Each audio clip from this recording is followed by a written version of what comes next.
Hi there. Hi, everyone. Welcome to open class number 11. I decided to go live here, waiting for Coach Michael to join us, as there were like a few announcements I wanted to make, and I want to get going with that. So as we wait for Coach Michael, I just want to say a couple things. Number one, thanks so much, Mariana, for joining as a podcast guest and sharing your success story. It really, really means a lot. And I have not been in the habit of thanking everyone who comes on. So Mariana, I want to thank you. And I want to remember thanking everyone that comes on as we move along. Here's Coach Michael, by the way. Let's have him join. Hey, Michael. Hey there, everybody. How you doing, Daniel? I'm good. You knew we were already live. Yeah, I could tell. Okay. Yeah, I decided to go live because I had some announcements, So I thanked Mariana for being a guest yesterday. And I want to thank You Can Do It 55 for a really nice comment. He, she, they wrote that, Insomnia is kind of like being in a maze. You can't see the way out. And like that, and there's Coach Daniel is there with the exit sign. That's great. That's so sweet. I love that one. I love that. Yeah. And this one too, Rajdeep, did some really, really good coaching. I think there was somebody named like Firstwood or something like that had a question, and Rajdeep answered very, very nicely. Great help there, Rajdeep. So thanks for that, and thanks everyone else, of course, for comments, etc. How are you, Michael? Doing good. I'm like amazed because I looked outside and I saw this blue thing in the sky and these white things that were moving around, and I was like, that doesn't look like smoke. It looks like the sky. So I'm wearing blue in honor of we now have a blue-ish sky around here. It's not perfect, but it's a whole lot better than it was. So everybody's mood seems to have really lifted, including myself. So that's great. We're all doing really good here, and I hope you're doing well up where you are too. Same thing here. It is raining, and I'm super excited. It's been raining all night. Raining now. It's so good. That's so great. Happy about that. And I guess the final announcement here is that our video editor is working on our classes, and we just have a few more to go. And I think October, I think we'll launch our new program. I think it's going to be amazing. Great. So we have actually, I didn't count. I think there's a lot of questions today, but all of them pretty short. So I thought we could do a little bit different thing here. We would try to maybe read the question, and then you and I have okay, for this, I think this is the one important thing. And so we can move through them and answer all of them. Okay. So let's see. Let's jump in here. So the first question comes from Gabriele, who has contributed with one question before, I believe. And let's read it. Hi, Dr. Daniel. I'm Gabriele, we have already spoken on Instagram. Following your channel and also that of Martin Reed, I discovered that many people have overcome insomnia with the techniques of ACT and mindfulness. I wanted to ask you, what is the therapy of choice for insomnia, CBTi or ACT, in case of a relapse? Which of the two should I practice? Thank you. See you soon. And just for some context, when Gabriele contacted me, she was already doing well. She had done CBTi. She was doing well, but she has some residual questions here. So I think I can start with this one, actually. So because there was specifically the second one, when it comes to the relapse, there's something important that I want to share. But when it comes to for anyone that's new here to the channel, CBT is cognitive behavioral therapy. CBTi, cognitive behavioral therapy for insomnia. It is traditionally a pretty standard approach where you have a fairly standardized regimen or protocol or something like that. And ACT is, in my opinion, close to mindfulness. It's where you learn how to distance yourself from your thoughts, not be so attached to them, etc. Now, so what if somebody has trouble sleeping? What should you do? I think as a kind of blanket statement, I think CBTi is for most people easier, more approachable. And as we talked a lot about on the channel, there are some problems when the CBTi is very kind of textbook. There's not so much warmth in it, but I think CBTi is, generally speaking, better because it focuses on education, and it tells you, you understand why you have trouble sleeping, and it's very tangible. I think that works best for most people. ACT is more fluid, and when you have a lot of trouble sleeping, it can be hard going from a place where you're like, oh my gosh, I can't sleep, and now I'm just supposed to kind of accept this. That can be too much of a jump. So that's my answer to that one. And by the way, in my teaching, I think I definitely contribute. I definitely use both, but that's the answer to that one. And number two, I think this is a really important one. So let's say, like Gabriele, you have done CBTi, you're sleeping well, but you're thinking, what if I have trouble sleeping again in the future? What should I be doing? And now here comes the thing. So, I personally don't like the word relapse, but I'm not really come up with a better one either. So let's just say relapse then. So you're thinking, what should I do? And here's the thing. The best relapse prevention is not preventing a relapse, not doing anything to prevent a relapse. I think that is totally it. I had our good friend Nick Wignall on the channel many months ago, and we had a question very similar to this one.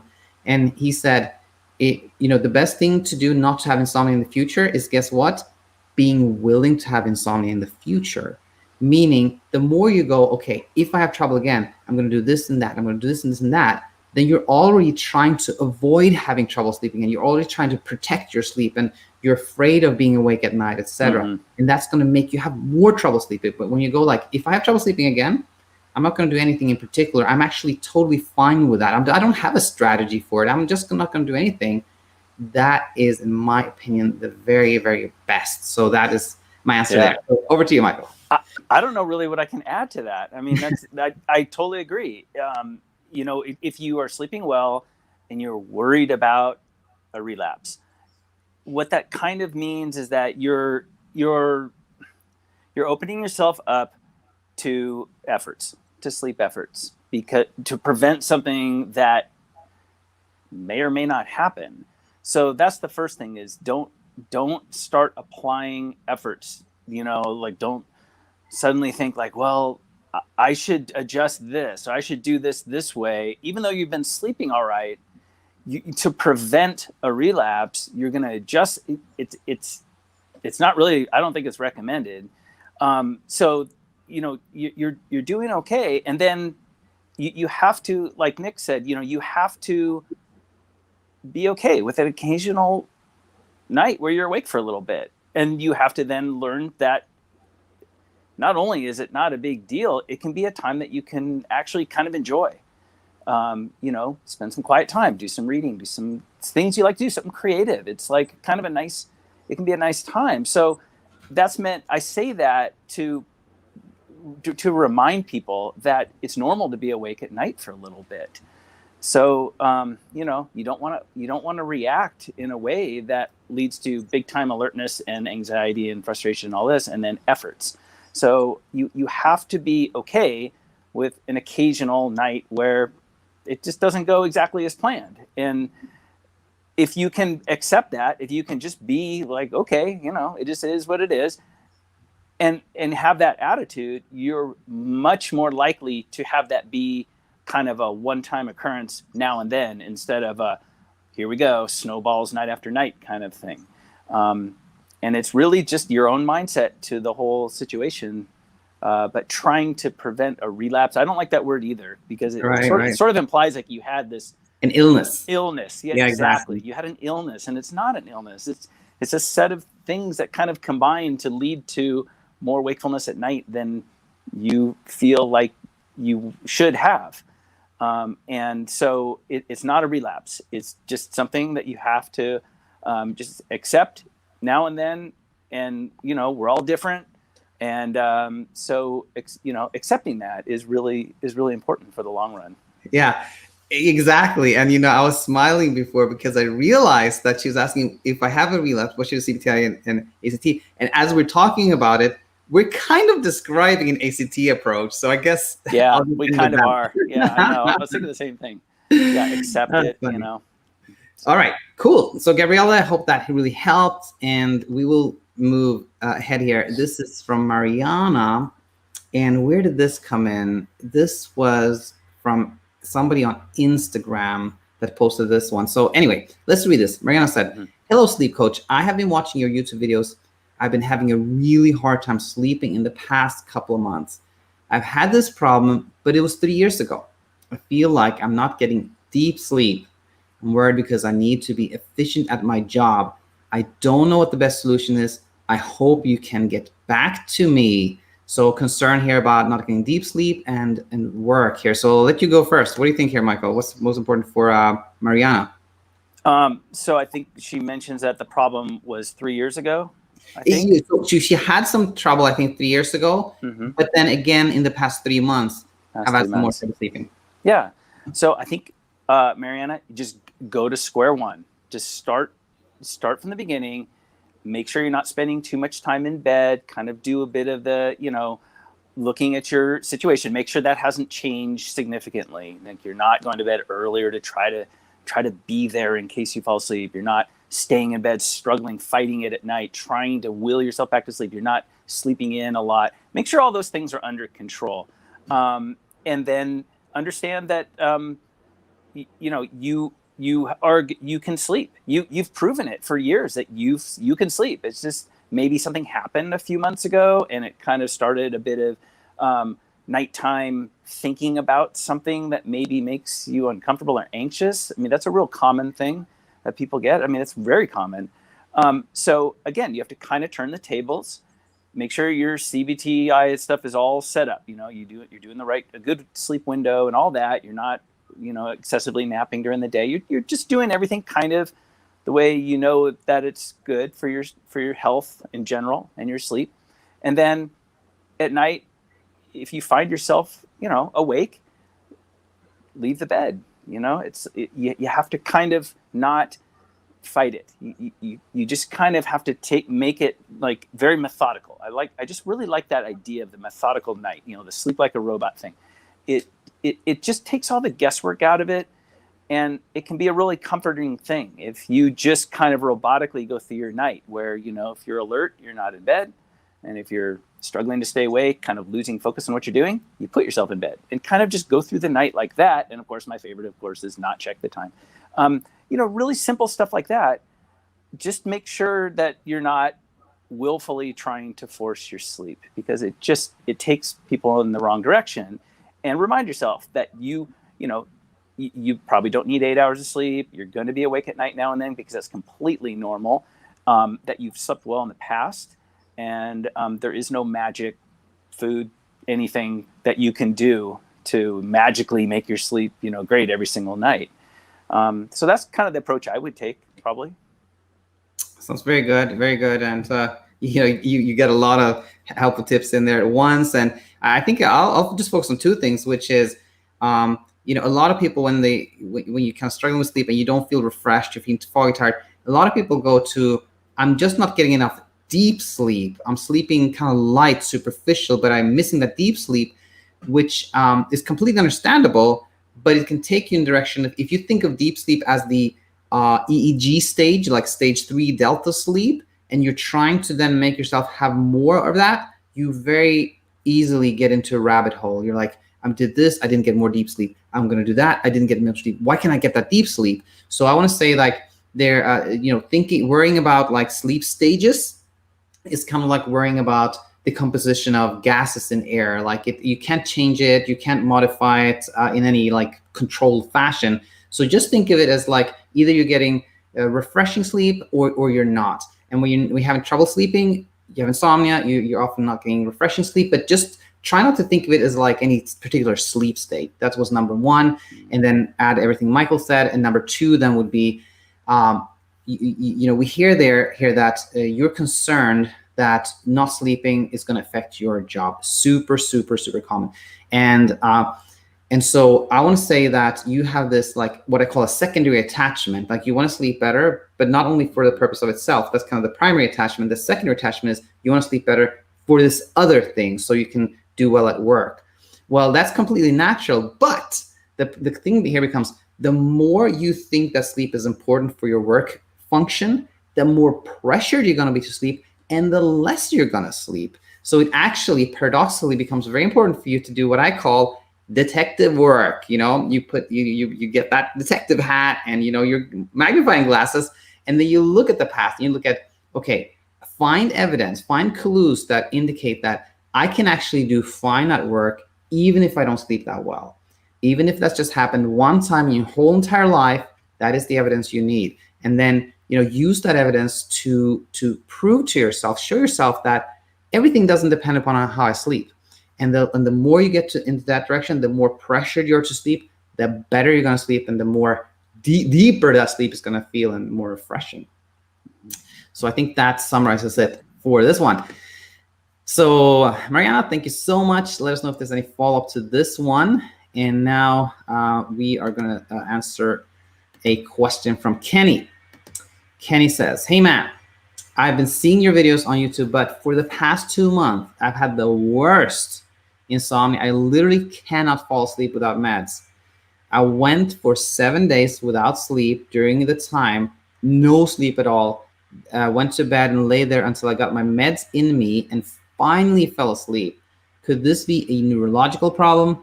A lot of the doctors and nurses aren't taking it seriously, and it's been like this for 2 months. Like I said, if I don't have meds, I don't sleep, and I only sleep for maybe 4 or 5 hours. I'm kind of getting worried.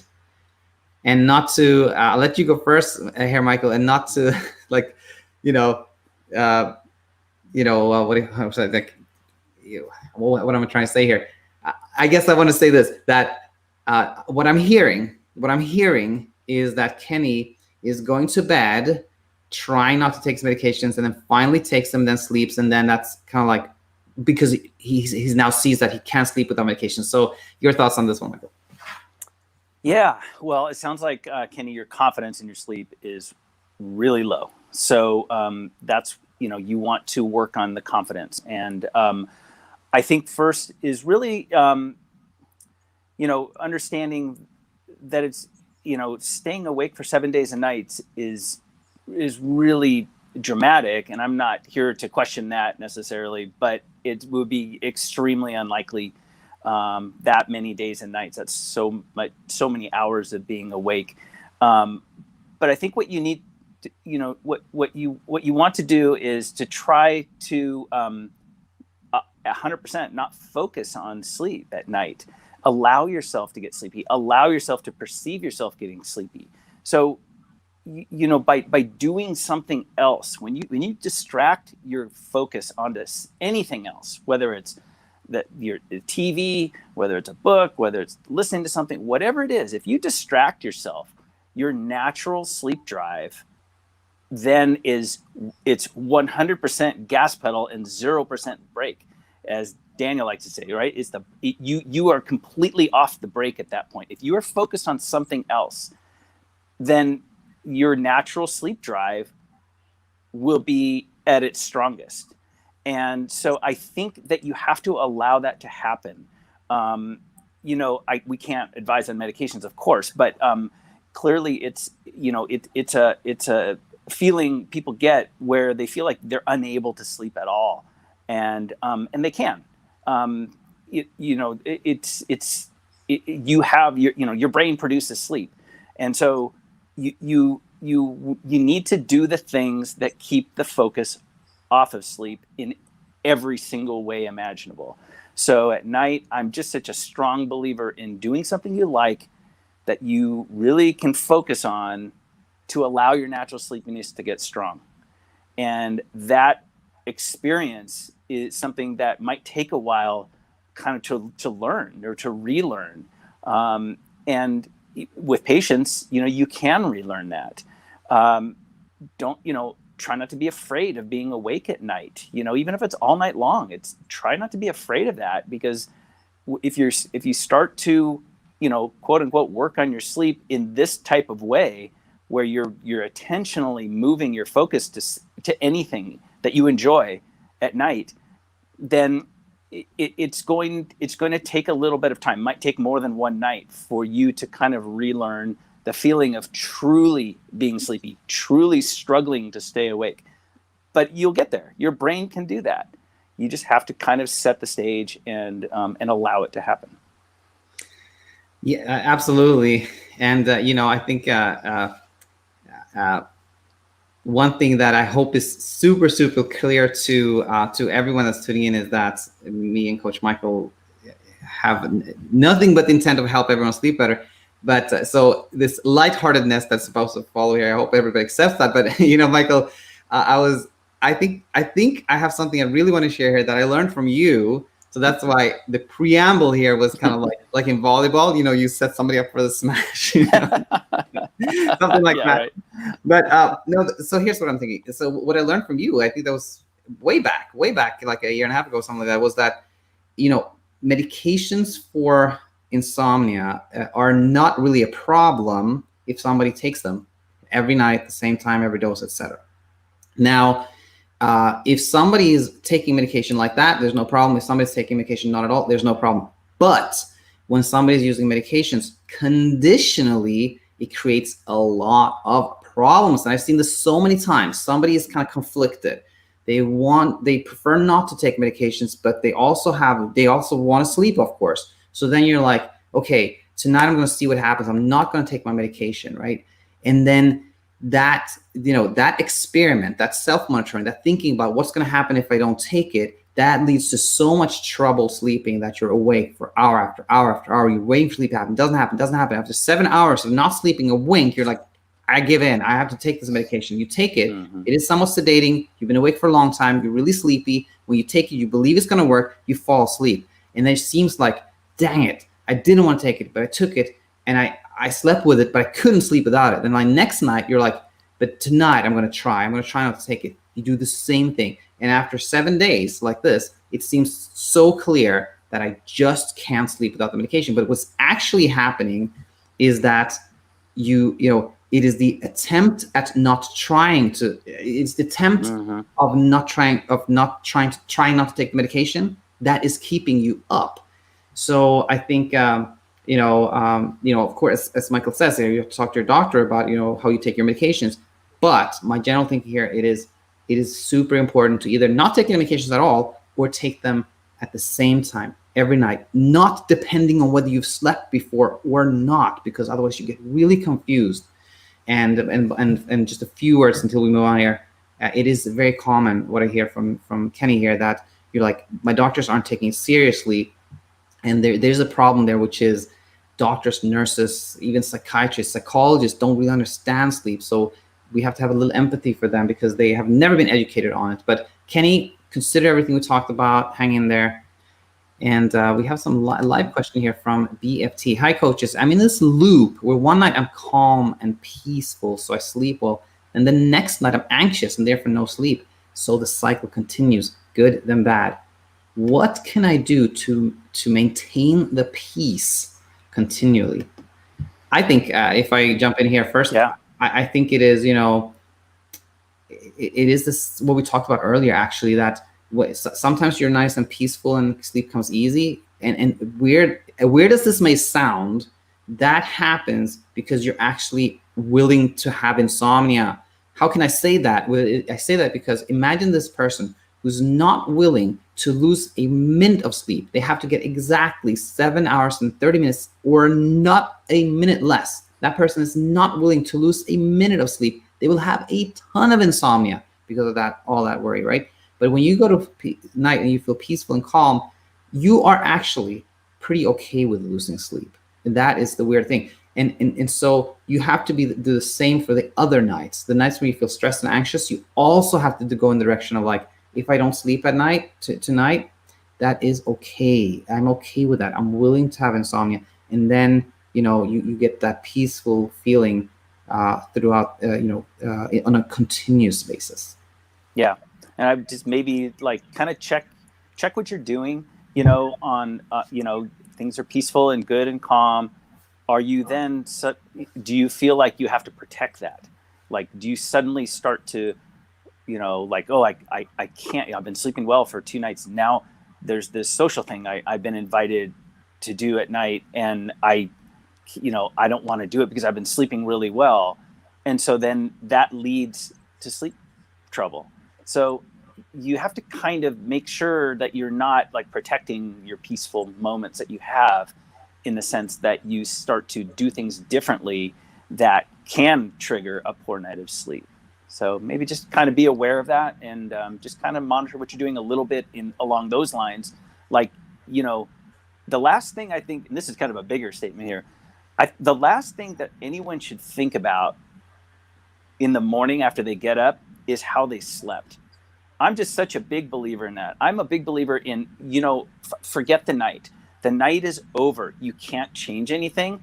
Don't let it impact how you function that day, how you perceive things around you, how you know, your mood, or just do everything you can to just like purge it from your mind. That's why I'm very much kind of a, you know, I'm not a proponent of the, you know, the trackers and stuff, because it's, and like CPAP machines and all that. I ask people, I say, do you check your data in the morning? Oh yeah, I always check my data. I always look.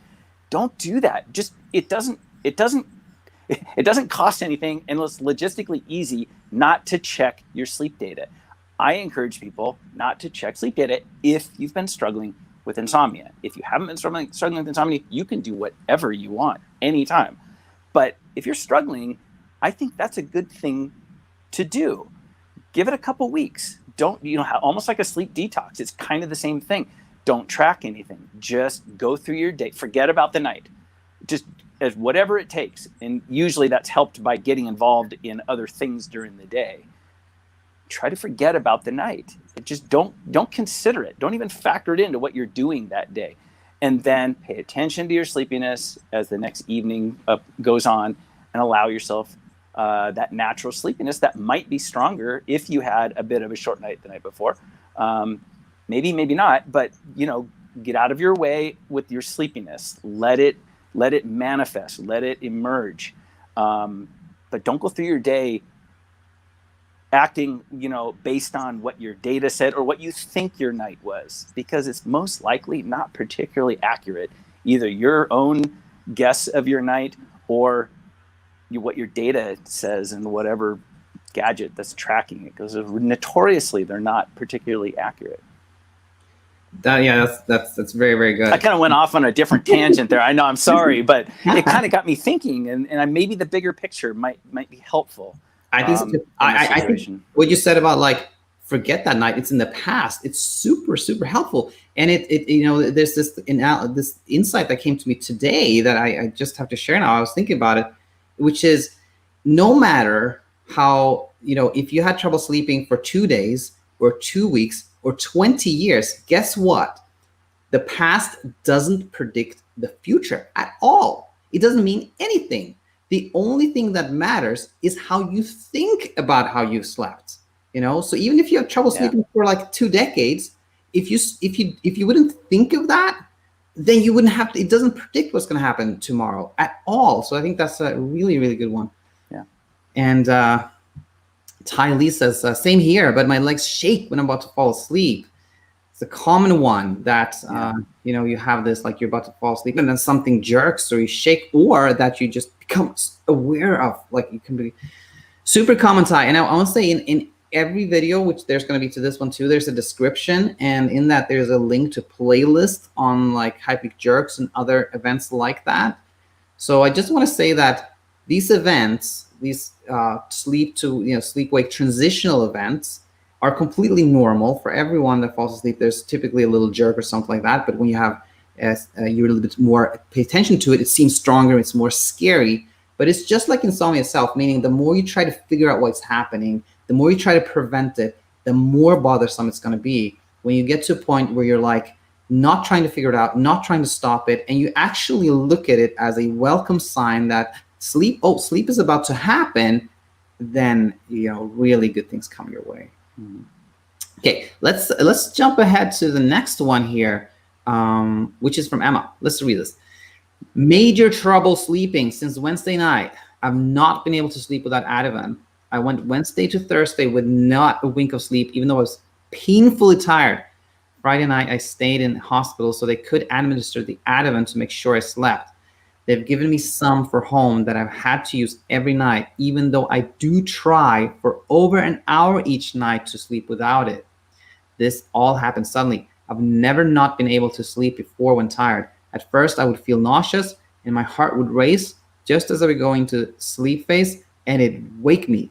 It's still the same now, but I take the medication and it seems to sleep with that. I'm terrified after reading about SFI and FFI. Let me start here with this one. It was like, because there's just immediately a couple of things that came to my mind, which was number one, in terms of SFI and FFI, you know, I always say, like, we can't like make any medical decisions or diagnoses here, but one thing that we know about those conditions is that sleep medications don't change anything. So you know, that is important to acknowledge here. Number two, it's kind of like interesting how we just talked about Kenny, who spent 7 hours seeing if sleep was going to happen, and then he took his sleep meds, right? And now we hear Emma describing how she waits an hour to see if she can sleep, but when she can't, she takes the medication, and it's again the same thing. When it's conditional. Waiting, right? It's conditional. If you're waiting for sleep to happen, it is going to take a long time. And then when you take the medication, it kind of reinforces the belief that it was the medication that made you sleep, which it wasn't. Medications can take away some anxiety, but they can't make you sleep. So that is just very, very important to know. And I think it sounds like Emma here is in that kind of the big one, the first real strong period of insomnia.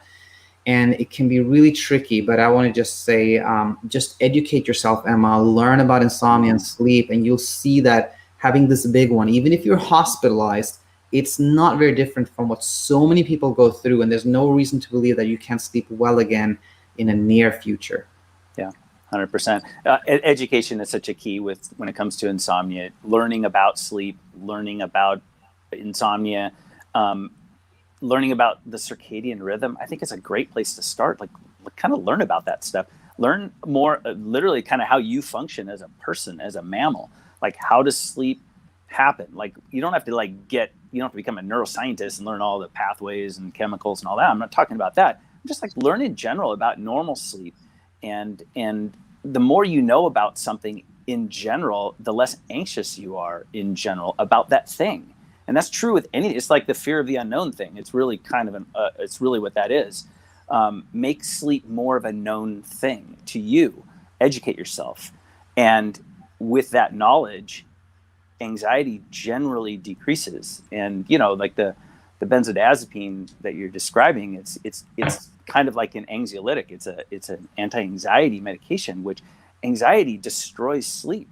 You know, it just does. It's like, I call it the kryptonite of sleep, right? Anxiety is the kryptonite of sleep. It's, you don't want to sleep, just be really, really anxious about something and be focused and fretting on that and worried about it. You probably won't sleep. So, you know, that's kind of an extreme example, but learning about sleep is really the start of it. It's the start of having more consistently easy sleep at night, is to learn about it. Like, what is this thing called sleep, and how does it happen, and what do we know about it? What did they discover years ago? And it's really, I'm just kind of a junkie when it comes to sleep like that, like the history of sleep.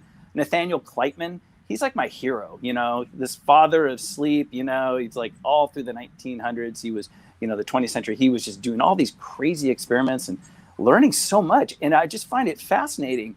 And I've always kind of liked to encourage other people to learn about what we know about sleep, especially in the 20th century with the recording equipment that was developed and what we really started to learn. It really kind of puts you at ease with the whole thing when you realize, like, there's so much of our physiology and our biology which is set up. It's like it's there, you know, and you just have to kind of work with it a little bit. And by learning about sleep, you learn kind of how you can work with it to make sleep easier on a more consistent basis.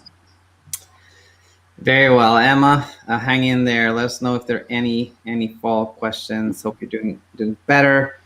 And let's move along here to Faye. Faye has submitted a couple of questions. Let's read this one. I have another question. Lately, I'm having kind of very light sleep. I'm dreaming, but I can kind of remember my dream. And when I wake up, I don't feel very refreshed. Feels like I wasn't in deep sleep at all. Usually I feel completely knocked out.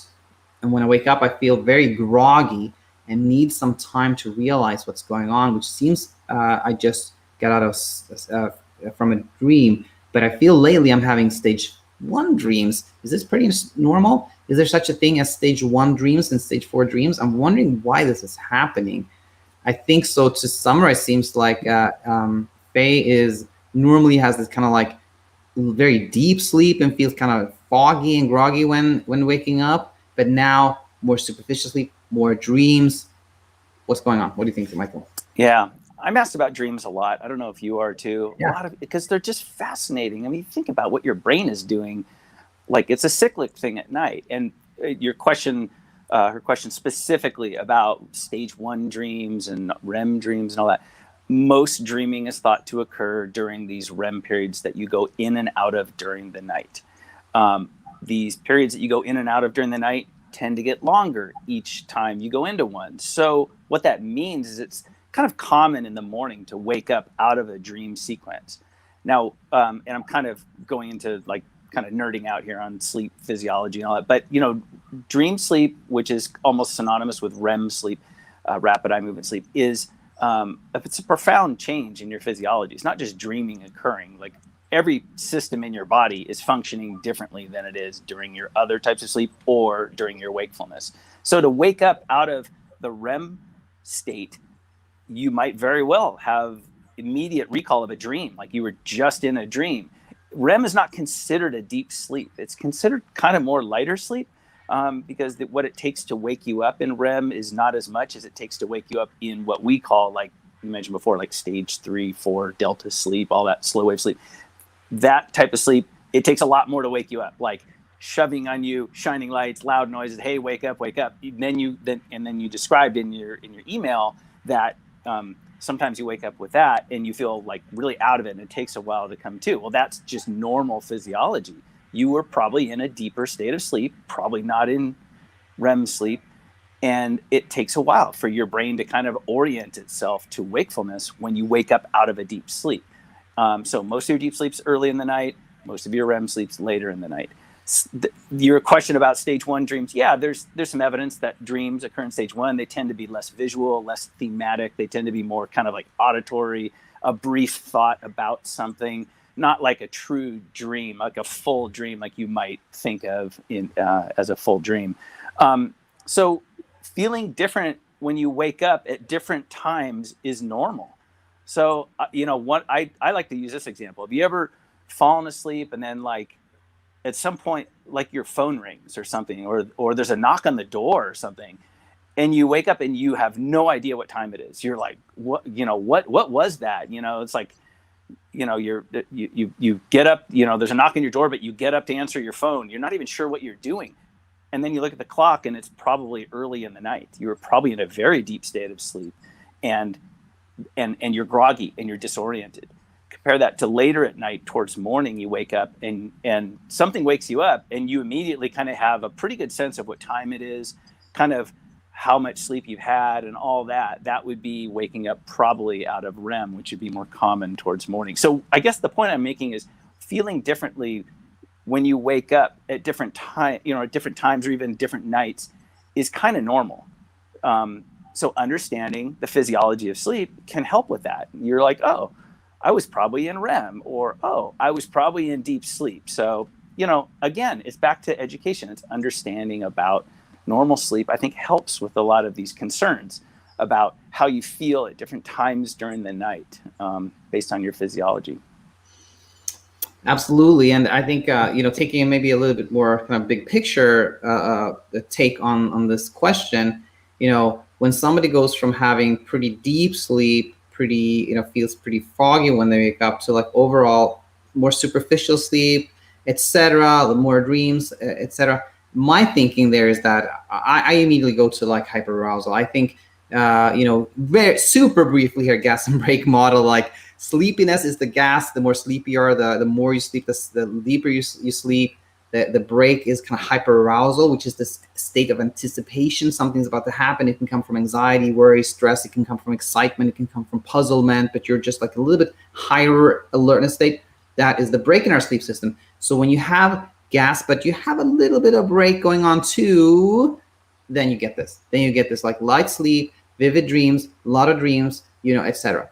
And then the question, of course, becomes, so, oh, okay, I don't want that. I want to have a sleep. How can I not have that hyperarousal? It's just like insomnia itself. The more you try to, oh, I'm going to meditate so I don't feel so hyperaroused, you become more hyperaroused. When you're like, okay, I'm hyperaroused, but that's okay. That's acceptable. I can have this superficial sleep. It's okay. It's okay to me. Even if I have some more nights of superficial sleep, guess what? Then you become less hyperaroused, and then that deeper sleep comes back. So Faye, I hope that makes sense to you.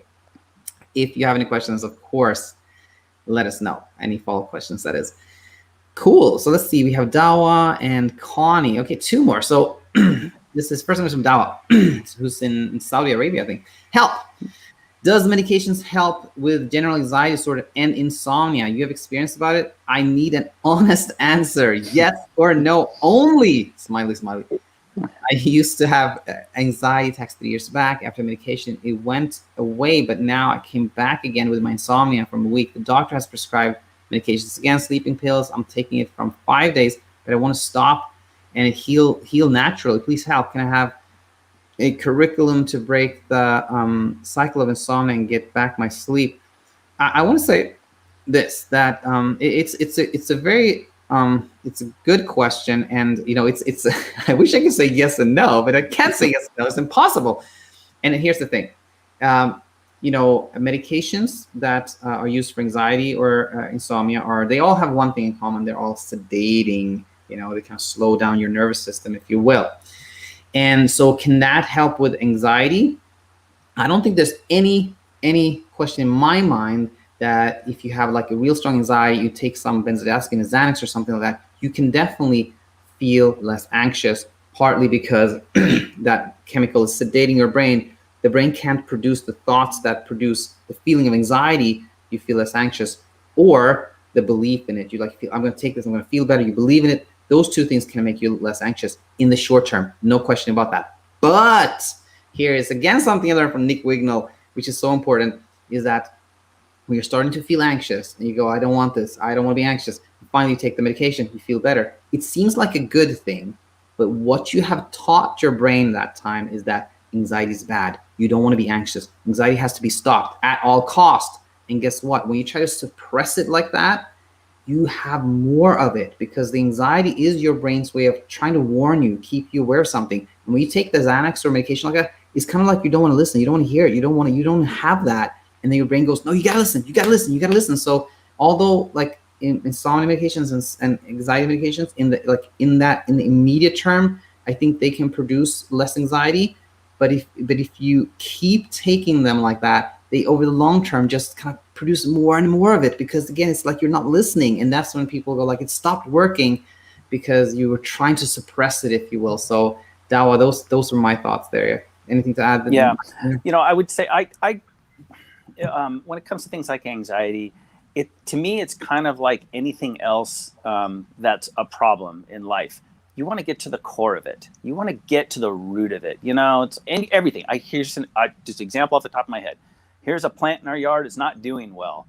Oh, that's interesting. I should, just spray some stuff on it, or I should, whatever. No, maybe like I need to dig down and see what's going on, like in the dirt around it, like more of like getting to that's where the phrase comes from, the root of the problem. With anxiety, especially generalized anxiety, I mean, it can be very challenging. I'm a big proponent of talk therapy. There's some great people out there. These are definitely questions to ask your doctor. We're not going to recommend what you do specifically, but talk therapy is available, and I personally know a lot of people who have benefited from it and it's helped their sleep, because anything that reduces anxiety is going to help with sleep.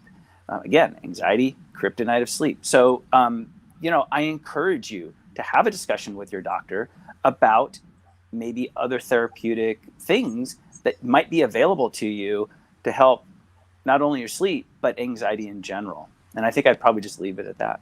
100%. Totally agree. Check this out. DMAG, yo, says, hey coaches, hope all is well. Peace. I made some huge progress lately, and I'm able to fall asleep and able to go back to sleep when I wake up through the night, and thanks to the help from you and others. Gets awesome. The award for best online name right there. Oh yeah. DMAG, yo, love that. DMAG, yo. Any tips on how to get past this waking up throughout the night phase I want to go this way. Like you said, you've already done so much better.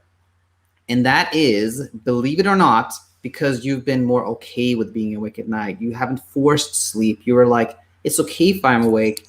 Then you slept better. And the same applies here, I think, really. Like, you just need more of the same. More of like, okay, I wake up a couple of times throughout the night, and that's fine. I'm gonna turn that to an asset. If I wake up briefly, I feel good. I'm just gonna enjoy that wakefulness. If it's longer, I'm gonna enjoy something. Turn it into an asset, and you'll sleep even better. Right? Yeah. Cool. That was nice. Let us move along here to our last question for the day. That this came in through Facebook. Connie says, I suffer from occasional insomnia. I have great sleep hygiene. I probably work on this too much. Okay. My question is this. During the hour I'm reading or listening to music before bed, I often fall asleep. Then when I get up and go to bed, I don't sleep. This happens quite often, and I lay in bed for way too long, and I know I should have gotten up. Last night was one of those, and I was up until 2 a.m. I've trained my brain when I go to bed to not rest and go to sleep. I don't have a doctor in my ear to do CBT for insomnia, sleep restriction. So how can I do this by myself? It's funny. I was smiling so much because Connie said, I do have a great sleep hygiene. And I was like, that can be a problem. And then she said, I probably do too much of it. I was like, yeah, that's good. So much insight in this one. So much insight. Yeah. And but, so much. Yeah. So I would say so much optimism in Connie's message here. Okay. You in your message, Connie, you answered your own question.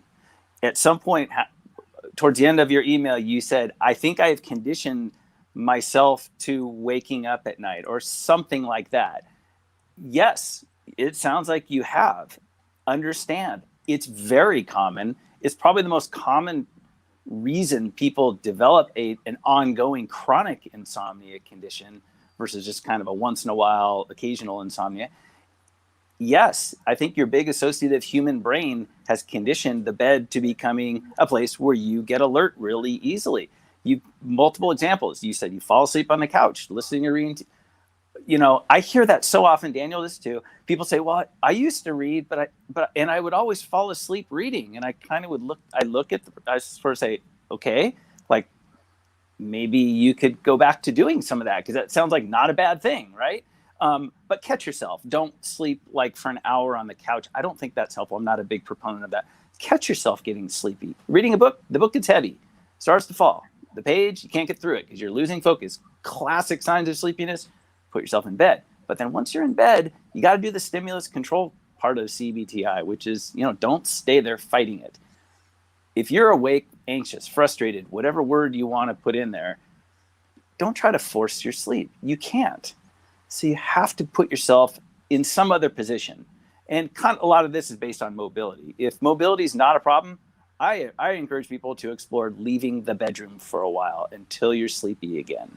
So that conditioned response gets away from the bed in the bedroom. If mobility is a bit of an issue, maybe it's a chair next to your bed, or for some people, maybe it's just sitting up in bed. I kind of let mobility level determine what you do. But the big message is you should not be, flat, lights off, in bed, alert, trying to force sleep. The longer you do that, the more your big associative human brain associates the bed with alertness, not sleepiness. So you, in your email, said, I think I have conditioned my brain. Yes, you have. The good news is that you can uncondition it. It takes some effort. You have to pry yourself out of bed when you're awake in bed trying to force your sleep. Nobody likes getting out of bed at night. I don't like getting out. It's cold, right? The house is cold. Everyone has a cold. You should have a cold house. It's like comfortable for sleep. It's good. It feels good. But if you need to leave the bed, keep yourself warm. Maybe it's slippers and a robe and a cup of hot tea and whatever. Do simple things.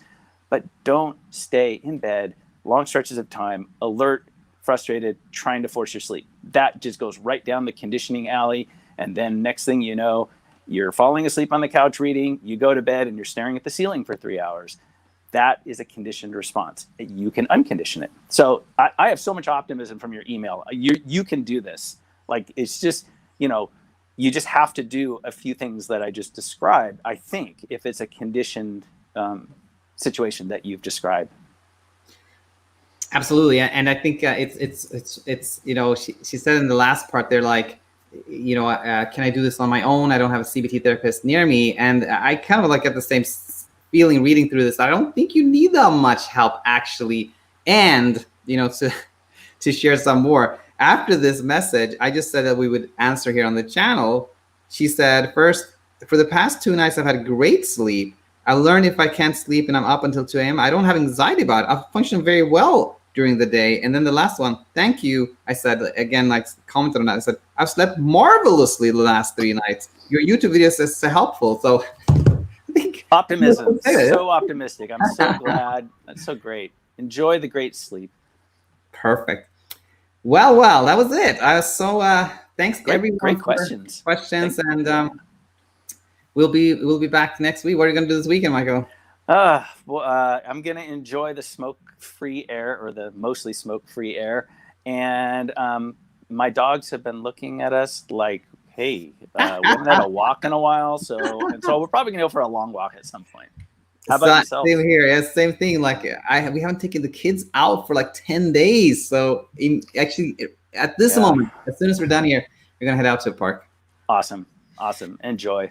All right. Well, thanks everyone, and we'll be back next Friday. Thank you, everybody.